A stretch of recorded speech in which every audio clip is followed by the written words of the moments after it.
From beloved Avengers to the vigilantes of the Arrowverse, there have been a ton of heartbreaking hero deaths since the year 2000.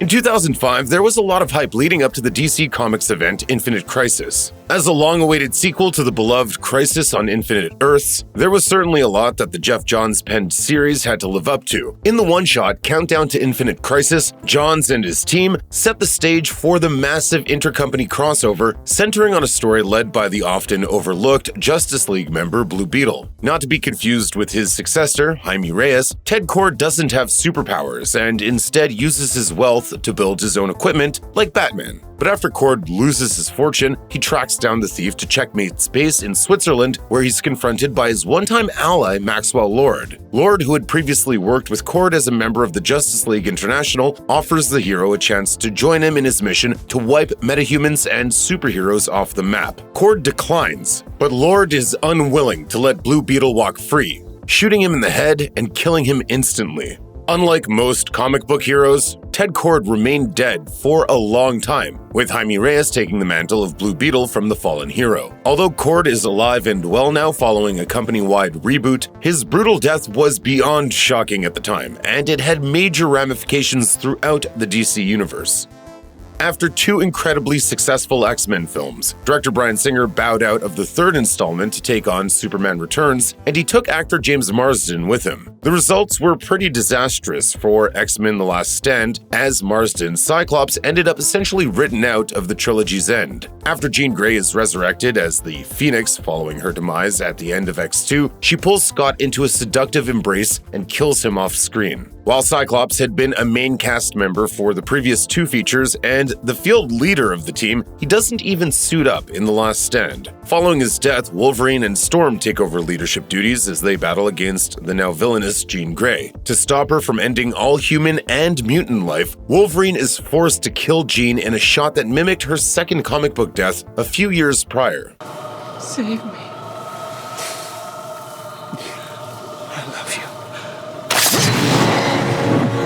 Needless to say, Scott and Jean end up together again in the end, just 6 feet underground. After Wolverine helps change the timeline in X-Men Days of Future Past, Scott and Jean appear alive again in the revised reality, as the events of The Last Stand never happened. While there is a Dark Phoenix story in this timeline, the critically panned 2019 film, Scott makes it out alive from that one.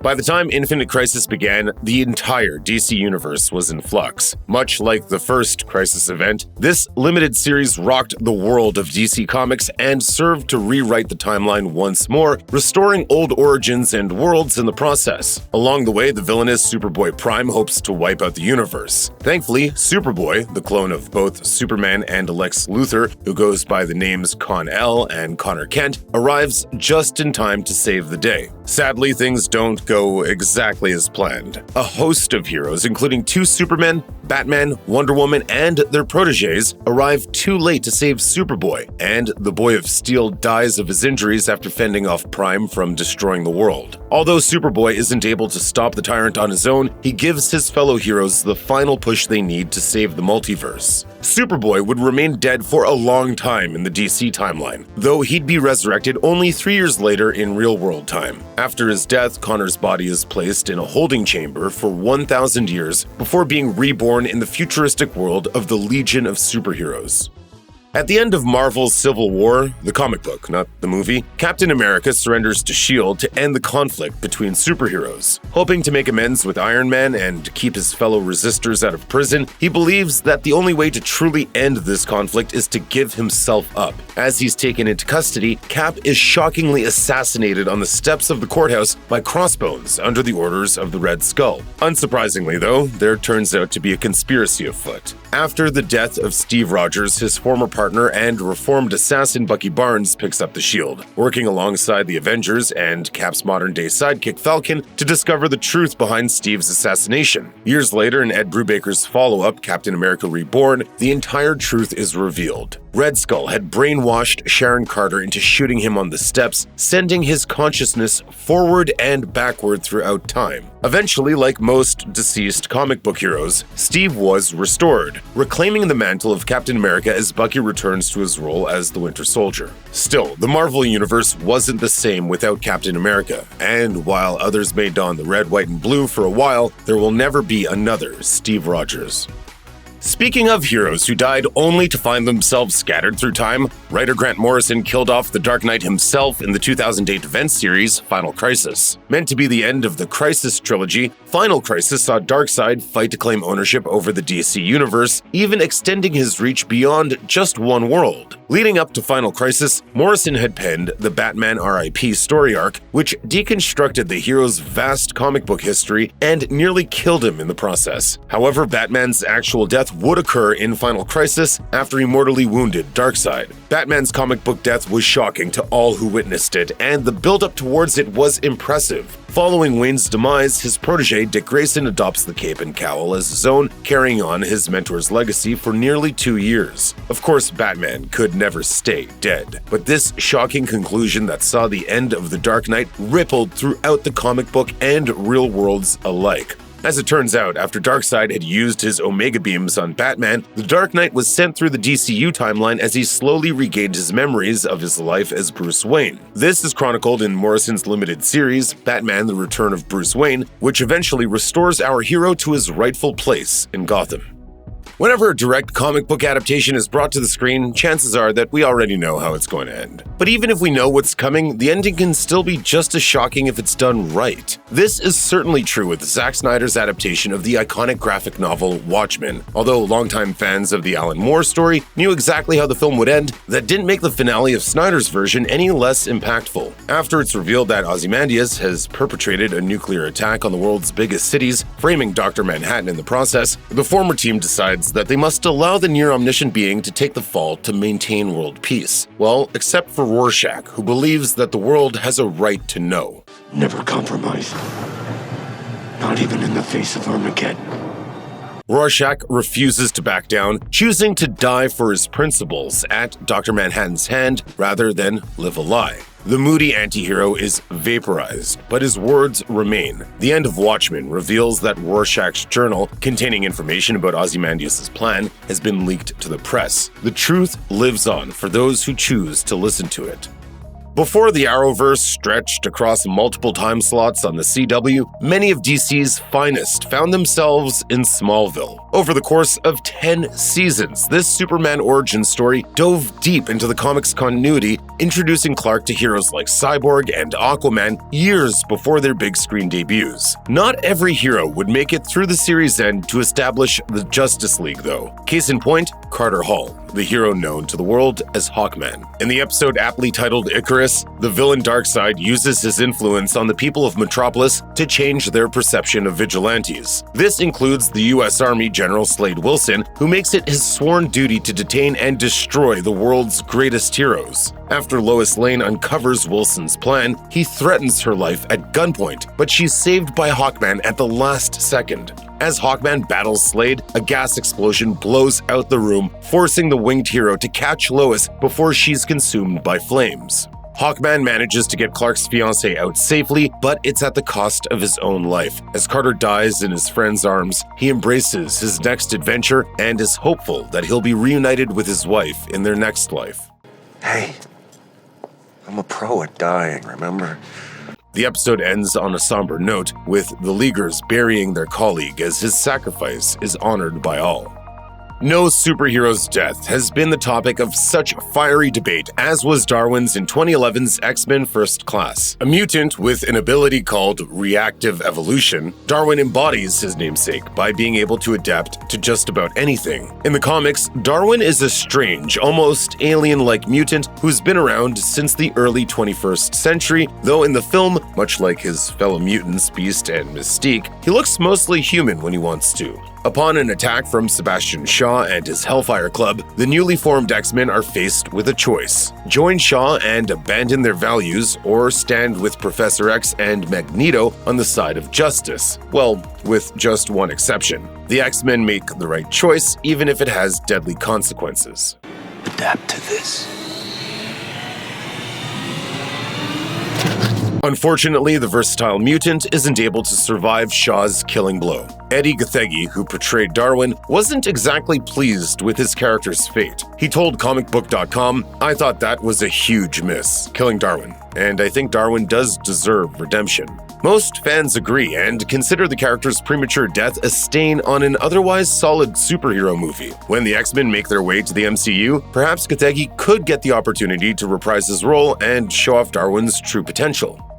It's one thing to kill off a comic book hero. Chances are they'll come back at some point. It's another thing to kill off your most popular character twice in the span of 2 years. That's right, in case you forgot, Marvel Comics killed off Peter Parker, the hero most commonly known as Spider-Man, on 2 separate occasions in the early 2010s. First was the Ultimate Spider-Man series written by Brian Michael Bendis in June 2011, which was followed by Dan Slott's Amazing Spider-Man run in December 2012. For over a decade, the modern teenage reinterpretation of Peter Parker reigned in Ultimate Spider-Man, a highly acclaimed series that often flipped the Spider-Man mythos on its head. However, in the Death of Spider-Man arc, Peter manages to save his Aunt May from the Green Goblin in a battle that costs him his life. While this paved the way for the era of Miles Morales, it was no less a blow to see this version of Spidey go, at least for a few years. We were likewise heartbroken when the mainstream Peter Parker was killed off in the Dying Wish storyline, which ended with a dying Dr. Octopus switching bodies with Spider-Man. As Peter lay dying, Doc Ock took on the mantle of Superior Spider-Man and vowed to honor Peter's legacy. Although this version of Peter would eventually return as well,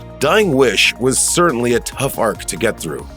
When Firestorm, the Nuclear Man, was introduced in the very first season of The Flash, fans were excited at the possibilities of other superpowered heroes in the Arrowverse. At the time, only The Flash himself and a few others had any special abilities, but the universe would expand further from there. When Ronnie Raymond and Dr. Martin Stein merged into the conjoined transmuted being called Firestorm, they're able to use their powers to aid their friends and save the universe from destruction. After having just gotten married to Dr. Caitlin Snow, Robbie's forced to merge with Stein once again in order to help the Flash save Central City from a singularity. Tragically, this costs Robbie his life, and while he saves Stein and the rest of the world, he and Caitlin never make it to their honeymoon. A villainous version of Robbie known as Deathstorm appears on Earth 2, but he's nothing like the real Robbie, and he dies after getting stabbed in the back by his boss. Martin Stein eventually sacrifices himself for his new partner Jax, thus ending Firestorm forever. Firestorm's multiple deaths are hard to watch, but being a hero means being willing to make the ultimate sacrifice. After years of implying that Oliver Queen and Dina Laurel Lance were meant to be together by the show's end, Arrow threw us a curveball and killed off Laurel in the show's 4th season at the hands of antagonist Damien Darhk. After her sister's death the year prior, Laurel had taken up the identity of Black Canary in her memory, eventually laying down her very life for her home. It's worth noting that this was the time during the show's run when fans were debating whether Oliver should end up with Laurel like in the DC comics or with newcomer Felicity Smoke. Naturally, Laurel's death sort of settled the debate. I'm really glad that you found Felicity. And I hope you find your way back to her. In fact, Laurel's death only pushes Team Arrow even more to defeat Darhk and reclaim their city. It was a bit of a bummer though, and it was a creative choice that was certainly met with some criticism. While Laurel remains 6 feet under, her Earth 2 doppelganger eventually makes her way to Star City, where she reforms from her criminal ways and joins Team Arrow. Even when Oliver is given supernatural power and the opportunity to reverse death, he keeps Laurel's sacrifice intact. Nice one, Ollie. Of all the movies in the DC Extended Universe, none were more controversial among audiences at the time of release than Batman v Superman: Dawn of Justice. Whether you loved Zack Snyder's attempt to merge multiple comic book storylines together, or you hated the conflict between the world's finest duo, there's no doubt that Superman's ultimate sacrifice was both unexpected and pretty hard to watch. After making amends with Batman, the Man of Steel works alongside the Caped Crusader and newcomer Wonder Woman to battle the Kryptonian abomination Doomsday. As this trinity of heroes fends off Lex Luthor's brainless monster, Superman gets the chance to use Batman's kryptonite-pointed spear to pierce its heart, but Doomsday also impales Superman during the struggle, killing the Man of Steel. After Batman and Wonder Woman retrieve his body, Lois Lane holds his lifeless corpse, which is especially devastating, considering that Clark was about to propose. Of course, Henry Cavill's Superman is resurrected in both versions of Justice League to help the titular heroes against Darkseid's forces, but had Batman v Superman been the end to Snyder's canon, it would have finished on a truly sour note. Thankfully, just like in the comics, Superman returns from the dead just in the nick of time. For a while, Hugh Jackman's Wolverine and Patrick Stewart's Professor X were the longest-running live-action superheroes, having played the characters for nearly 20 years. James Mangold's Logan put an end to all that. Well, until more recent MCU outings, officially concluding the X-Men canon with a Western-inspired finale unlike anything else that Marvel has ever released. Like most Wolverine stories, this one isn't for the faint of heart, but it's still an incredible tale with an ending we can't quite get over. After taking his daughter Laura across the border into Canada, losing his own surrogate father along the way, Logan is forced to defend a group of young mutants as Reavers arrive to take them into captivity. Using the last of his strength, Logan fends off a younger clone of himself before Laura delivers the final blow. As the last X-Man dies in his daughter's arms, he uses his final words to remind her that she has control over her own destiny. You don't be what they made you. This end of an era brought plenty of folks to tears by the time that Johnny Cash scored credits rolled. Although some version of Wolverine played by Jackman is set to appear in the upcoming Deadpool 3, this time in the Marvel Cinematic Universe, for many, his story truly ended in Logan. To mention everyone who died in Avengers Infinity War would take a lot longer than we have time for here. But there are a few characters whose deaths have been a bit more permanent since they weren't restored in Avengers Endgame. Among them are the reformed Loki, the android Vision, and the Guardians of the Galaxy member Gamora. In the battle against Thanos, both Loki and Vision sacrificed themselves to save the universe from the Mad Titan's schemes. While their deaths are tough to watch, especially after everything these characters had gone through, it's Gamora's death that's the most tragic. Just as she and Peter Quill had finally commenced their relationship, Thanos took that all away in a moment that seemed just as painful for him as it was for us. Though everyone who died in Infinity War has made their way back to the MCU in some capacity since, including variants of Loki, Vision, and Gamora, these initially well-developed versions of these characters haven't been seen since. In fact, neither Star-Lord nor Scarlet Witch have really gotten over their lovers' deaths, with the latter handling it particularly poorly. At least Thor seems to be taking the loss of his brother relatively okay. Although most of the deaths in Avengers Infinity War were undone by Endgame's finale, those who met their demise in the fourth Avengers flick weren't so lucky. Before the world was saved, and before she got her own solo movie, Black Widow gave her life for the salvation of the universe. Even as all her friends and family were restored, poor Natasha never got to reunite with those she loved most in the world, even after years of fighting the good fight. As Black Widow and Hawkeye are sent to Vormir, the Red Skull reveals that only one of them will make it out of there alive if they want to return with the Soul Stone, but our heroes don't agree on which of them should be the one to make the ultimate sacrifice. The last 5 years I've been trying to do one thing, get to right here. That's all it's been about, bringing everybody back. Now don't you get all decent on me now. As Natasha and Clint battle it out to decide who will sacrifice themselves, Black Widow comes out on top, jumping out of Hawkeye's grasp and falling down to the ground. With her death, the Avengers are able to reunite the Infinity Stones and reverse Thanos' original snap, restoring the world's population. While Black Widow's first solo film was released after her death in Endgame, the character's demise has been decidedly final. While her sacrifice has been largely overshadowed by that of a certain metal-based hero, it has still made an unforgettable impact on the MCU at large.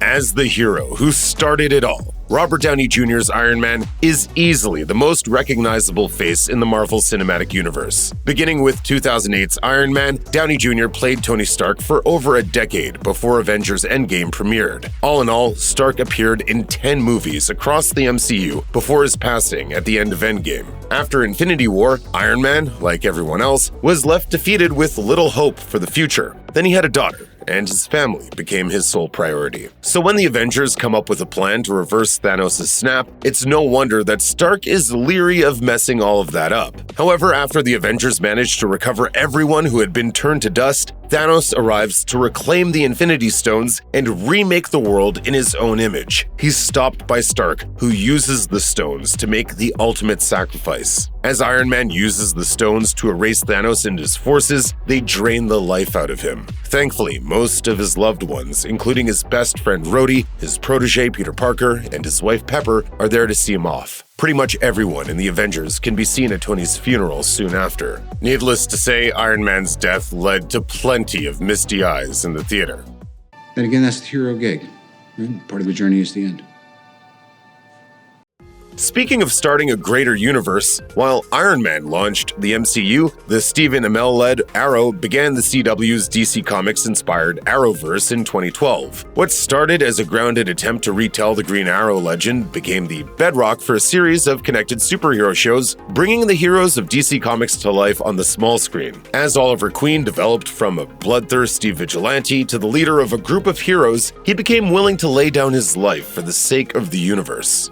After a whole season of foreshadowing, Oliver confronts his own mortality in the Crisis of Infinite Earths crossover event. This much-hyped storyline united the heroes from Arrow, The Flash, Supergirl, Batwoman, and DC's Legends of Tomorrow with those from other worlds, including Lucifer, Smallville, and Superman Returns. During his efforts to save his friends and 1 billion innocent lives, Oliver is killed by shadow demons, only to be resurrected later as the spirit of vengeance known as the Spectre. As the Spectre, Oliver lays his life down a second time to stop the world-killing Anti-Monitor and restore the multiverse. In the year 2040, Oliver reunites with his wife Felicity in the afterlife, a well-deserved end to such a pivotal character.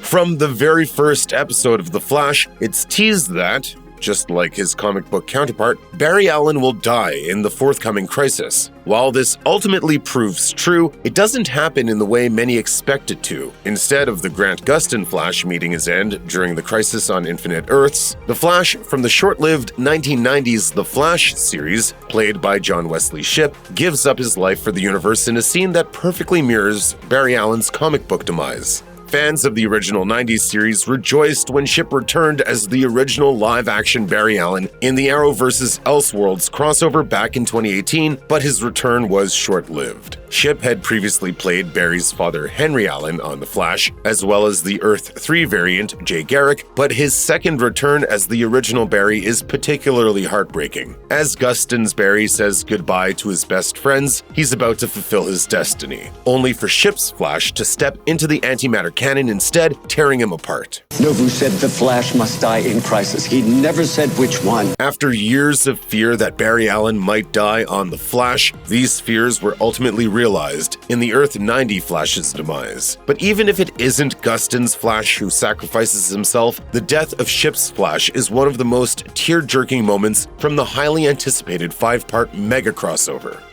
If the death of a fictional hero is tragic, then the death of a real-life one is even more so. After the return of Chadwick Boseman's Black Panther in Avengers Endgame, fans were ecstatic about the possibility of a follow-up to the highly acclaimed 2018 Black Panther film with Boseman in the title role. Unfortunately, Boseman died of colon cancer in 2020, which drastically changed Black Panther: Wakanda Forever before the film even began production. After Boseman's death, Marvel Studios refused to recast King T'Challa, instead opting to kill off the character by way of a mysterious illness in the sequel. Of course, this happens off-screen and plays a huge role in the events of Wakanda Forever, namely in Shuri's journey toward becoming the new Black Panther in her brother's honor. But that's not the only way that T'Challa's memory is carried on in the sequel. It's also revealed that his love interest, Nakia, had his son during the blip, whom she'd been raising in secret. My name is Prince T'Challa, son of King T'Challa. While the original Black Panther may not live on in the MCU, it's reassuring to know that others continue to carry on his name. Although Boseman, and by extension, T'Challa himself may be gone, his legacy lives on.